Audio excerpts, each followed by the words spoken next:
everyone, Elsie Jensen here. Today we're going to be making some lemon scones with a lemon glaze and a grilled pastrami on rye. So we're going to start out with our scone recipe, and we're going to be using sourdough discard in it. So first we're going to start out with 3 cups of all-purpose flour. I just use unbleached because I use it also in my sourdough recipes, but you don't want bread flour, just all-purpose. So you're going to want 3 cups of that. And give one more good shake. So I have 3 cups of that, and then I'm going to add in a ½ a cup of white sugar. And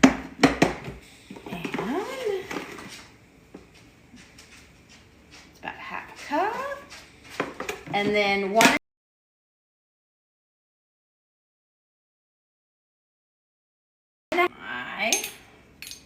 So baking powder, and for those of you who don't know, baking powder is just baking soda mixed with cornstarch. So I need 1½ teaspoons of baking powder, and then ½ a teaspoon of baking soda. Baking soda has more of a rising agent and more of a kick to it. And let me get this guy. Perfect. And ½ a teaspoon of salt. Always use salt when you're baking stuff. It really makes the flavors come out. There we go. And then I'm just going to get a fork and give this a good stir to make sure it's all mixed together well. And this is just my, I guess, makeshift way of sifting it. That way I don't have to sift it with a sifter. Using a fork to just kind of stir it and toss it works just as well. And I'm going to stir it until I feel like all of the baking powder and baking soda is mixed in with our flour well. Perfect. Now we are going to get our wet ingredients and mix those together. Well, let me grab a bowl for that. And we're going to start out with ½ a cup of sourdough starter. I'm going to get mine and I'm going to give it a good stir just in case I have any liquids or anything at the top of it. And I'm just going to use ½ a cup of sourdough starter.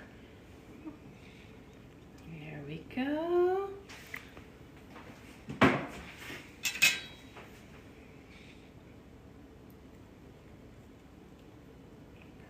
Perfect.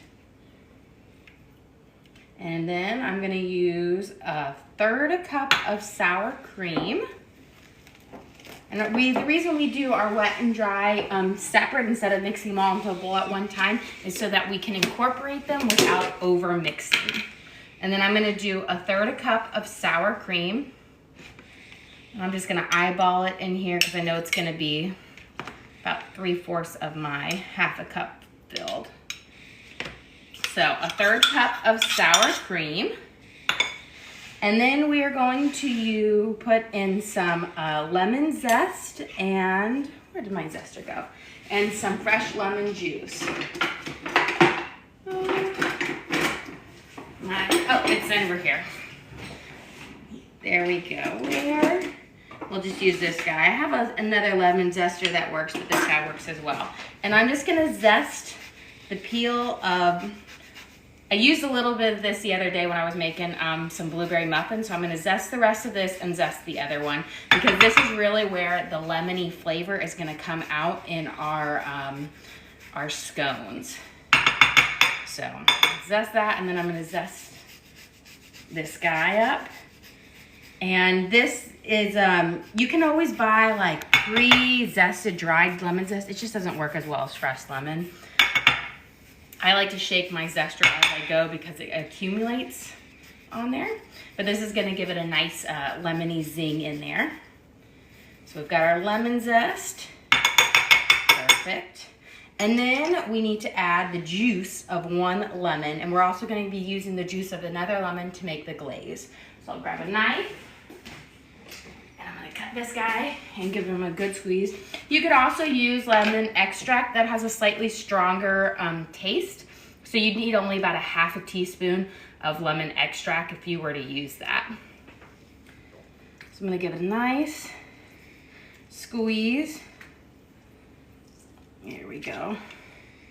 We got a couple of seeds. I'm gonna poke those out. And then I'm gonna squeeze my other half of my lemon juice in here, or my lemon in here. Fresh lemon is the key. You really don't wanna use that like true lemon.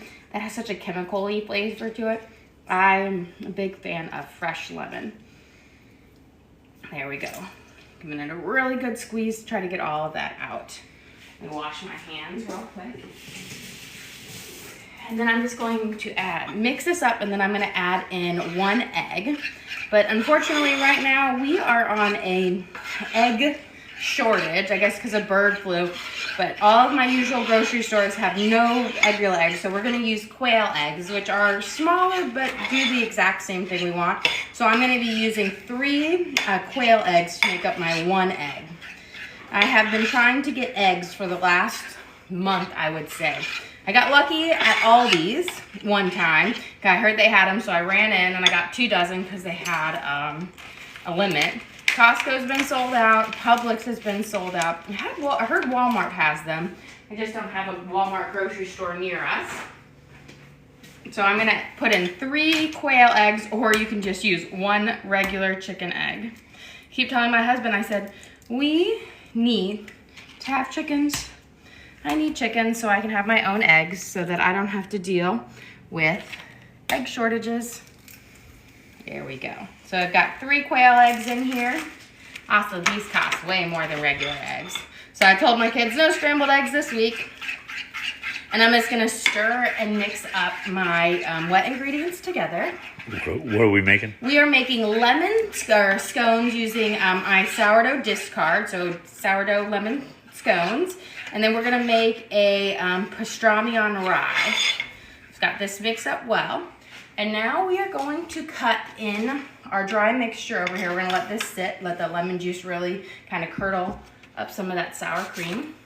We're gonna cut in 1½ sticks of butter into our flour mixture, and then I'm gonna use my pastry cutter to cut it up into kind of small pieces, no bigger than like a pea. You could use a food processor if you wanted to. That will help you get the job quick, but you just got the pain of cleaning up a food processor. So cut them into chunks like this. And then I need a ½ stick more. So it's gonna be 3/4 of a cup or 1½ sticks. I'll save that butter. And we're gonna cut. And I always like to just cut mine, when I'm cutting the first in there, into just smaller chunks because it just makes it a little bit easier to cut it up with my pastry cutter. And I left my pastry cutter over here. So let me grab him out of my baking drawer. This is a pastry knife. Essentially has a bunch of blades, kind of like the baking version of a brass knuckle. And we're just gonna smush this over the butter over and over until it's completely cut up into smaller pieces. And again, you could do this in a food processor if you wanted to. I have a food processor and I've done it in there. It's just a pain to clean. And I will say real estate in my dishwasher is a prime because I have 5 kids, and just imagine how many dishes a family of 7 makes in a day. It's a lot. So anywhere I can minimize doing that or minimize having to hand wash, because I hate hand washing dishes, then I just take the extra elbow grease and do it. So I'm gonna just mix these up, and I do have my oven preheating at 400 degrees. These scones, they break at a higher temperature, but not for very long. So you can see I've almost got my flour and my butter cut up into nice small pieces. Just like this. And then what we're gonna do is we're gonna mix in our wet mix into our dry mix. But we're gonna make sure not to over mix it, because think of like a biscuit. You want it to be nice and flaky or crumble, or like a pie crust. Same thing with a scone. A scone, I feel like, is the British version of a biscuit, like a sweet biscuit. And there we go. So I have them all cut up nicely. And then of course I like to go through and just get any little pieces of butter that might be hiding on my pastry cutter.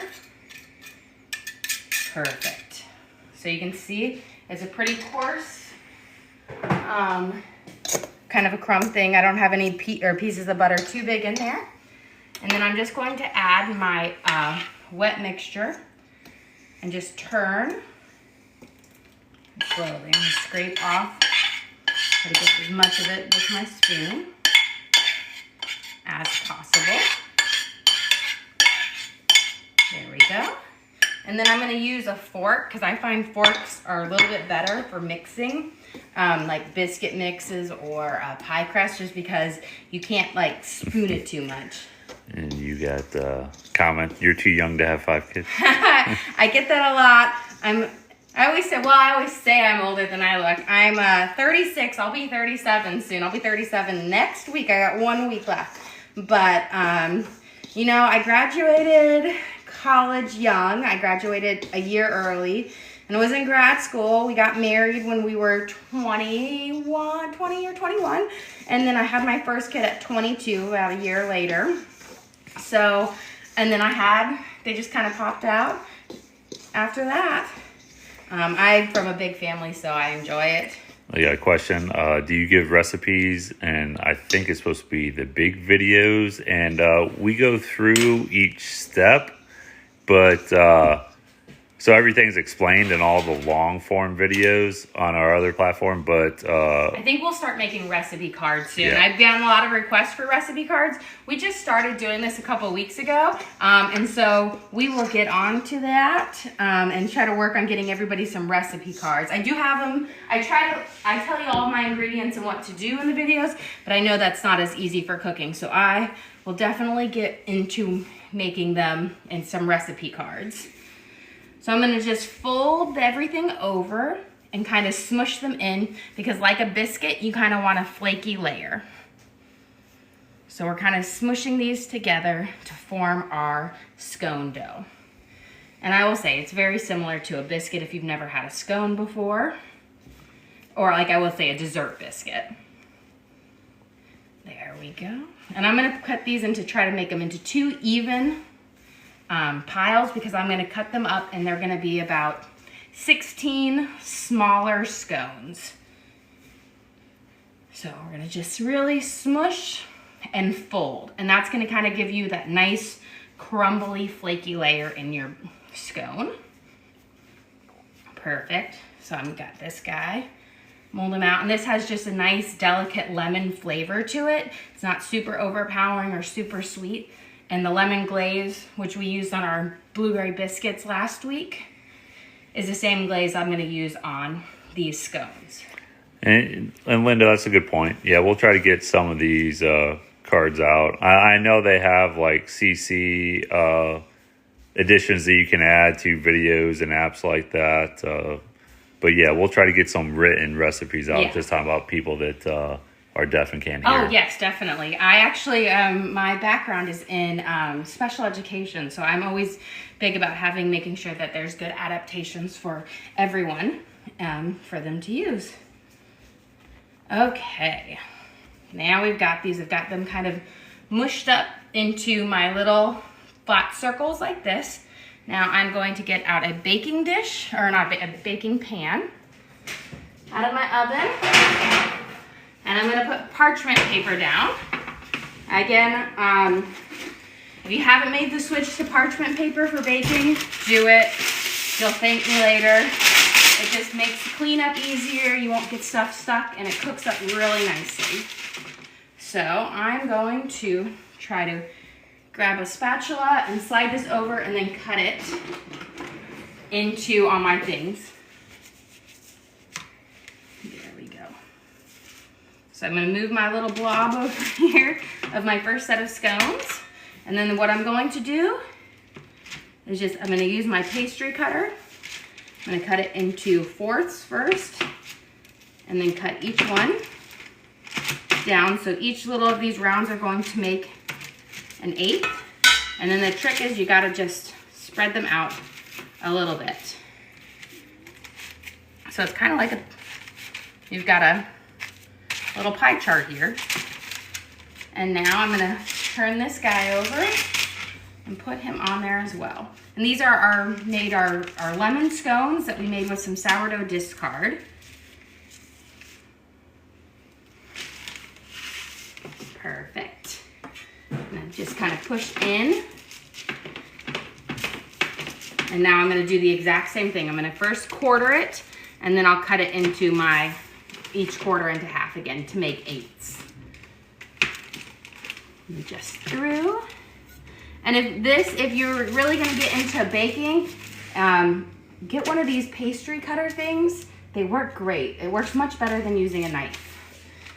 And then I'm gonna just slide these out so that they have a little space to breathe on the cook. I gotta cut through this one all the way. There we go. And then we're gonna pop these in the oven. These are gonna cook for about 15 minutes.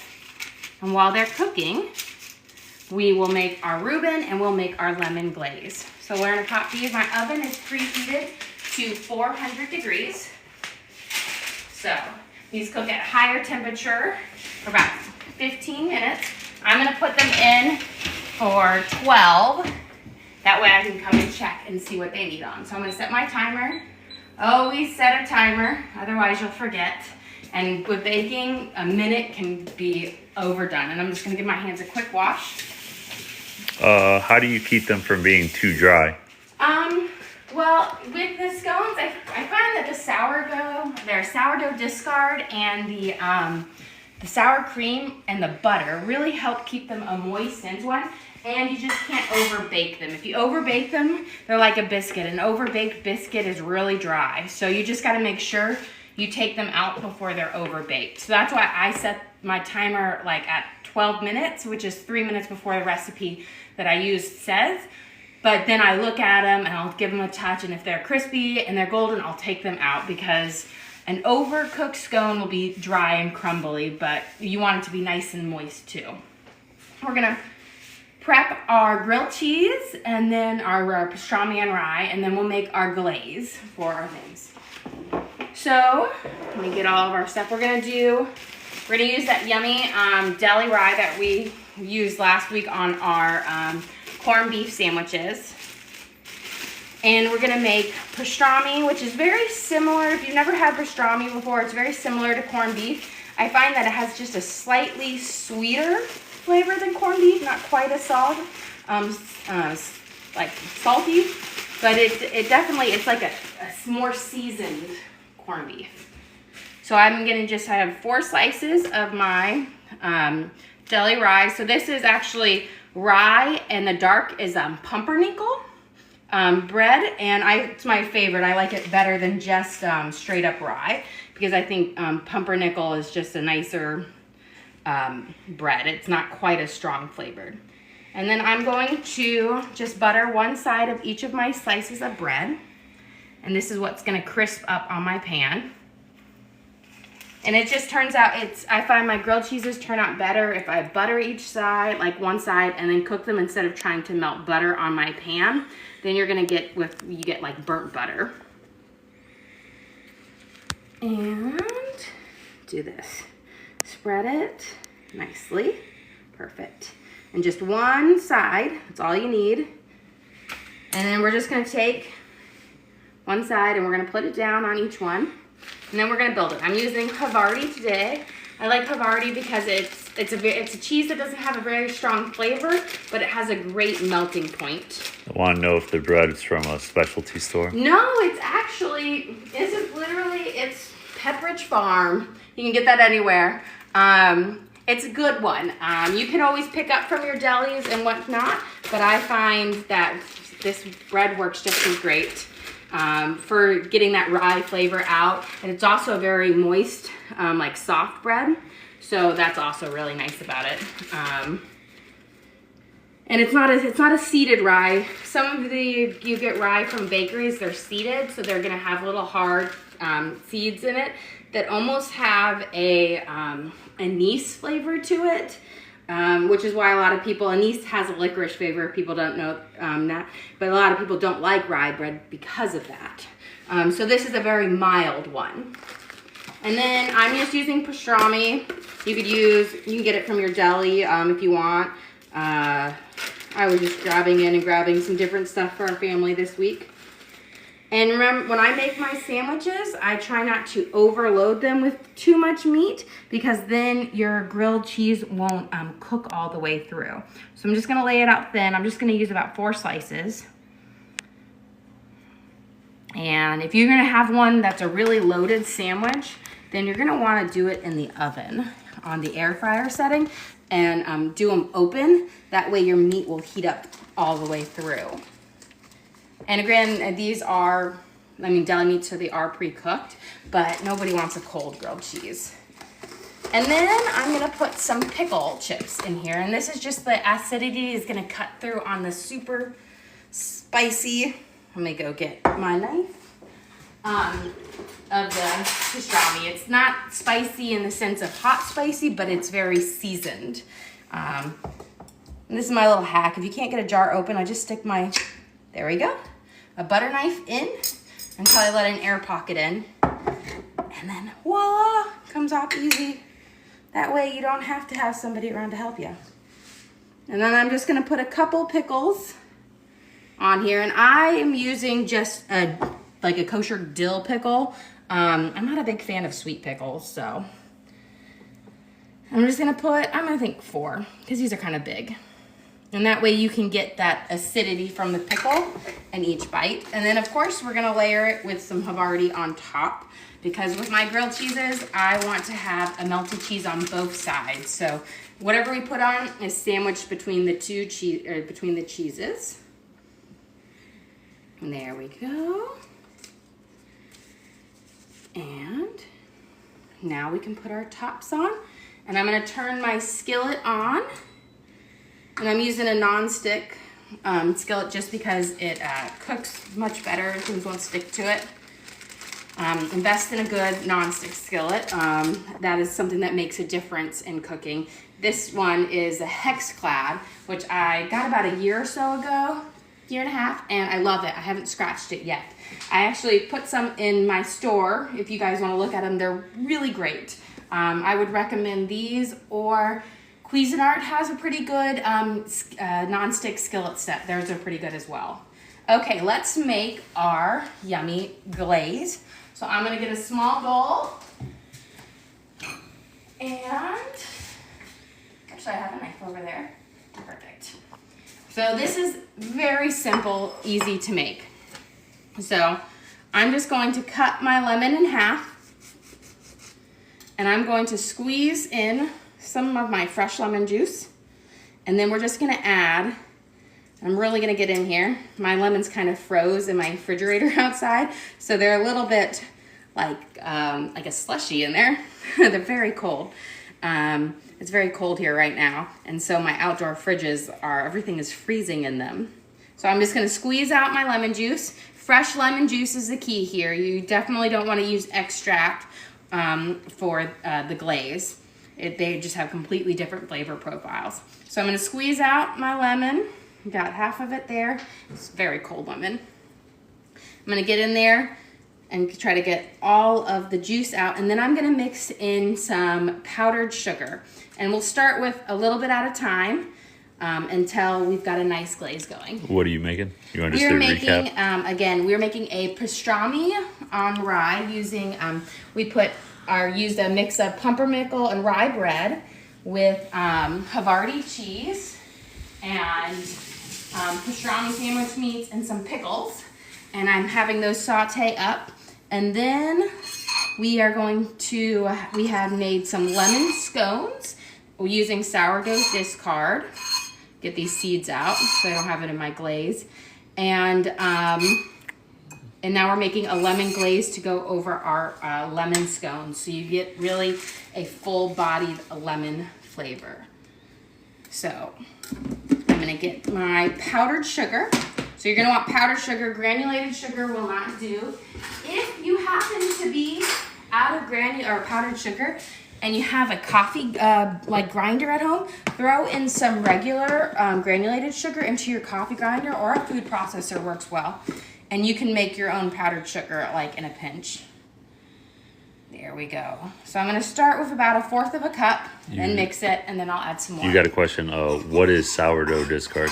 So when you are making your sourdough starter, and you have to kind of ferment it every single day. You might want to back up a step, because until a month ago, I didn't know what a sourdough starter was. Yeah, so sourdough starter is, if you want to make sourdough bread, you use a starter, which does the rising process. So you start by mixing equal parts water and flour, unbleached flour. You mix them together, and then you let them sit for a day, and then you here's my sourdough starter, yeah. And then you discard part of it. Each day you discard half, and then you add in more equal parts flour and water every day. In about 7 days, you'll have a fully fermented sourdough starter. But you can use the discard to bake with. Yes, and so what I do is after about day 4, you can use that discard because it will have enough of the fermentation process in it. And then you can use that to start making bread. And then every time I feed my sourdough starter, which is giving it more flour and water, I have to take some out, which is the discard. And that's what I use to make all of these like delicious recipes like the scone or the biscuits or the muffins. They have so many different things you can do with it. So instead of throwing it away, we can turn it into other tasty things. I actually find that I probably make more stuff with the discard than I do with the actual like loaves of bread, just because we love all of the muffins and scones and biscuits. So I'm adding in some more, and you just keep adding until your glaze has a nice thicker consistency. I'll say you do a little bit at a time because that was about a tablespoon, and it is all that it needed. Okay, let's check on these guys. Ooh, we got a nice golden crisp on that. I'm gonna switch these around. Left this guy a little bit longer than I wanted, but it's I only cook it on one side this time. Normally I'll cook them on both sides, but I got distracted. And we're gonna mix these up, and we're gonna add some more. So this is, you can see how it's still splitting. It's still too liquidy, so I wanna add some more of my powdered sugar. And I will say I had just about a tablespoon of fresh lemon juice, and it's taken so far about a cup of powdered sugar. So it actually absorbs quite a lot. And you're just gonna mix it until you have a nice kind of the viscosity of it, which is how liquidy it is a nice slow drizzle. Because what you're gonna do is you're gonna drizzle it over your scones. There we go. So this is about the consistency that I want. It's kind of like, looks like glue if you think of. So now we've got our nice lemony glaze. Check on things. Turn my skillet down. Perfect. Nice. So these look like they have a darker crisp on them because you start with a much darker colored bread. But it has a nice firm, but it's not burnt like this dark brown stuff in here. That's the pumpernickel that you're looking at. And that is a really dark brown. I'll show you if you joined us late, what this bread looks like. So it's very dark to begin with, and it crisps up nice, but don't think you've burned it. It's actually got a nice, perfect crisp on it. We're gonna cook it here, but I hear our scones beeping, so let's take a peek on them. Remember, I set them for 12 minutes, and normally our recipe takes about 15, but I always check them because I don't wanna over bake. Look at these. These are nice. I still think they need just a little bit more. I like to just rotate at the very end because I find every oven's different, but I find the back of my oven heats just a little bit faster. And I'm gonna set my timer for about 2 more minutes, and then these guys should be done, which is probably right when my sandwiches are gonna be done. So let's look at this, see if I have that nice crisping color up over here. Look at this. I got a little bit more I need to cook this one. Let's look at this guy. There we go. I want to cook them a little bit more, but you can see my cheese is starting to really melt, and that's perfect. That's what we want.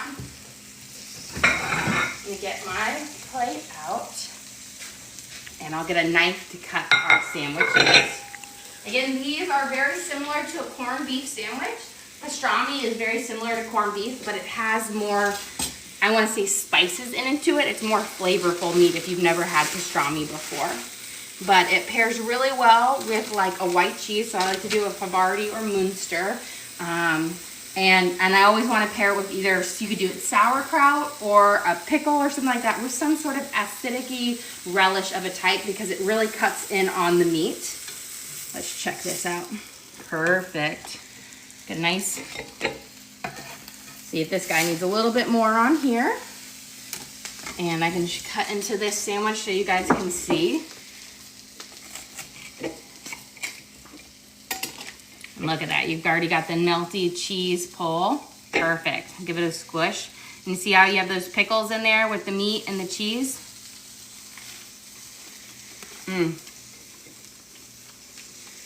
And that is a good sandwich.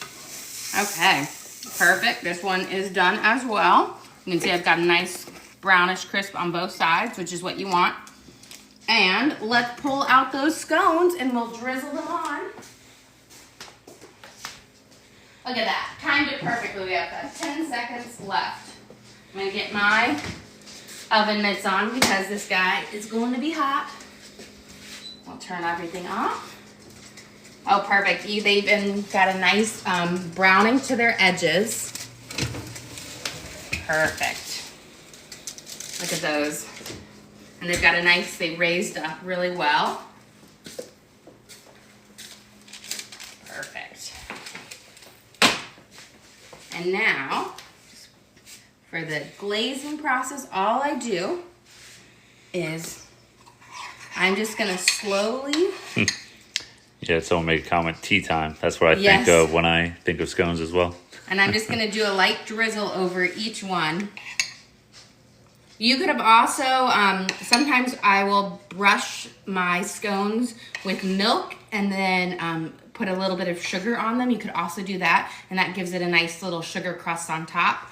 But I figured with the lemon glaze, we didn't need that as much, but if I wasn't gonna do a glaze, I would definitely brush with milk and then add some sugar before I bake them. There we go.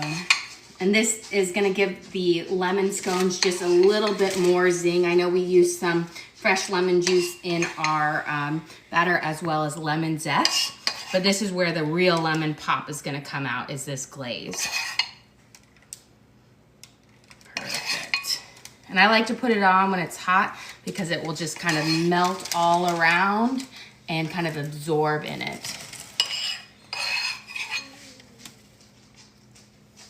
But it's beautiful, and I will open up one of these so you guys can see how it looks on the inside, and then it'll be time to let you guys go.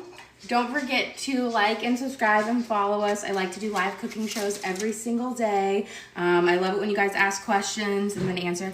Look at this, it's nice and moist. It's very hot on the inside, steam, but delicious. Thanks again for joining us here. Don't forget to like and subscribe. Bye.